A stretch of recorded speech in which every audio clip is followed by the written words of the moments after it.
Materi 8 atau UTS.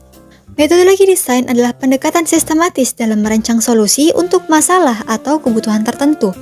Metodologi desain dapat digunakan dalam berbagai konteks, termasuk desain produk, desain layanan, desain sistem, dan desain pengalaman pengguna. Metodologi desain biasanya terdiri dari serangkaian langkah atau fase yang diikuti oleh desainer untuk mencapai solusi desain yang efektif dan efisien. Langkah-langkah tersebut seringkali meliputi 1. Pemahaman tentang masalah atau kebutuhan, analisis, dan penelitian.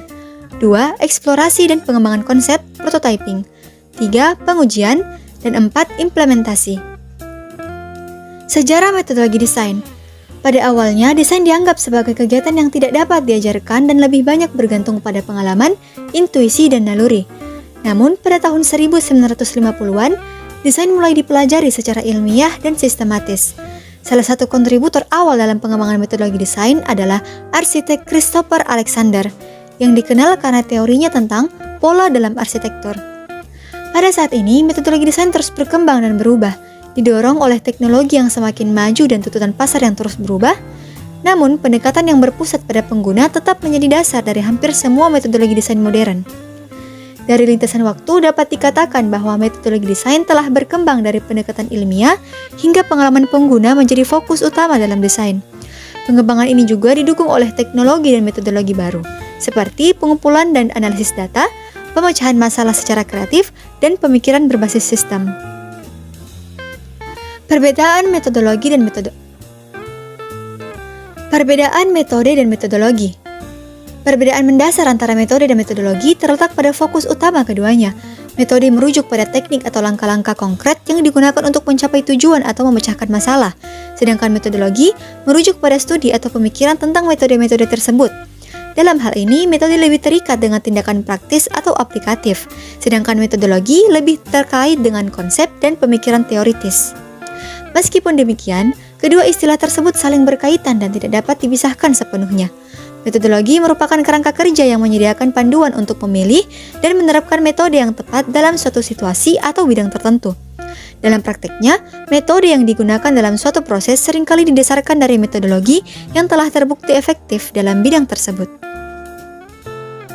Apa itu yang dimaksud creative thinking? Creative thinking dapat diartikan sebagai kemampuan untuk berpikir secara luas dan bahkan di luar kebiasaan. Kreativitas dalam seorang individu ditunjukkan dari kemampuannya melihat berbagai sisi. Istilah keren untuk seseorang yang mampu berpikir secara kreatif adalah out of the box. Menelurkan ide dan gagasan yang out of the box adalah skill istimewa. Buah pemikiran di luar batas tersebut tentunya akan bermanfaat. Kemampuan berpikir kreatif pada karyawan diharapkan dapat menghasilkan penyelesaian atas suatu persoalan, problem solving. Dalam lingkup perusahaan, orang-orang dengan jabatan setingkat manajer atau di atasnya umumnya memiliki cara berpikir yang kreatif. Mereka mampu menghadirkan solusi atas berbagai kendala dalam pekerjaan, sehingga semua tugas dapat terselesaikan dengan baik. Selain itu, kreativitas juga dapat memicu terciptanya suatu kreasi baru. Apa pentingnya cara berpikir kreatif? Di dunia kerja, Anda tentu menjumpai permasalahan, baik itu berkaitan dengan personil perusahaan atau lainnya. Namun, seringkali suatu penyelesaian tidak membuahkan hasil, sehingga perlu memutar otak untuk mencapai solusi terbaik. Inilah pentingnya kemampuan dalam berpikir dengan penuh kreativitas. Bagaimana cara melatih berpikir kreatif?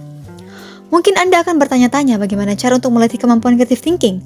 Berikut ini beberapa tipsnya, yaitu mempertanyakan berbagai aspek. Salah satu cara melatih kemampuan ini adalah dengan mempertanyakan berbagai hal. Ini dapat melatih Anda untuk menemukan jawaban atas banyak aspek tidak terduga. Metode gagasan atau ideasi. Identifikasi mapping alternatif dan solusi. Metode ini memberikan pendekatan struktural dan terorganisir dalam mengembangkan gagasan dan solusi alternatif dengan melalui 3 tahap.